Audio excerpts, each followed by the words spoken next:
রাসূলগণের প্রতি ঈমান। নবী ও রাসূলগণের পরিচয়। নবী শব্দের অর্থ অদৃশ্যের সংবাদ প্রদানকারী, আর রাসূল শব্দের অর্থ বার্তাবাহক, দূত।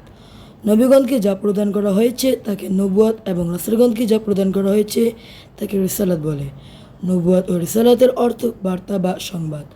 শরীয়তের পরিভাষায় আল্লাহ তাআলার পক্ষ থেকে মানব, জিন ও সৃষ্টিজগৎ পথ প্রদর্শনের জন্য আল্লাহর নির্বাচিত বান্দার কাছে যে বার্তা, দিক নির্দেশনা এবং আদেশ নিষেধ প্রেরিত হয়ে থাকে তাকে নবুয়ত ও রিসালাত বলে।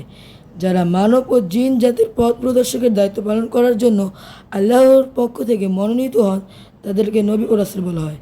যাদেরকে আল্লাহ তাআলা মৌখিক নির্দেশ দিয়ে প্রেরণ করেছেন তারা হলেন নবী, আর যাদেরকে মৌখিক নির্দেশের সাথে সাথে কিতাব প্রদান করেছেন তারা হলেন রাসূল। আল্লাহ তাআলা লক্ষাধিক নবী ও রাসূল প্রেরণ করেছেন। প্রত্যেক জাতির কাছেই নবী ও রাসূল প্রেরিত হয়েছে। আল্লাহ তাআলা বলেন, অবশ্যই আমি প্রত্যেক জাতির কাছে রাসূল পাঠিয়েছি। নবী রাসূলগণের উপর বিশ্বাস স্থাপন ঈমানের গুরুত্বপূর্ণ দিক।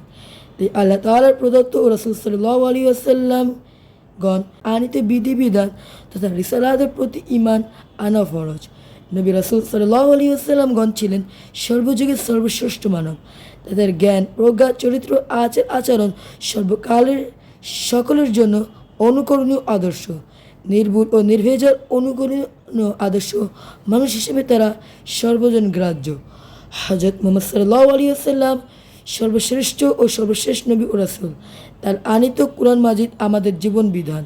তিনি যে আল্লাহ তাআলার প্রেরিত রাসূল এ কথা বিশ্বাস করেই হলো ঈমান। তার শান ও মানে সামান্যতম আঘাত করা বা অন্য কোনো মানুষের সাথে সামগ্রিকভাবে তার তুলনা করা কুফরি। তিনি আল্লাহ নন, আল্লাহর সাথে তার তুলনা করা শিরক। তিনি মানুষ, তবে আমাদের মতো সাধারণ মানুষ নন। তার মর্যাদা সৃষ্টির মধ্যে সবার ঊর্ধ্বে। তার প্রতি ভক্তি ও সম্মান প্রদর্শন ঈমানের পরিচায়ক।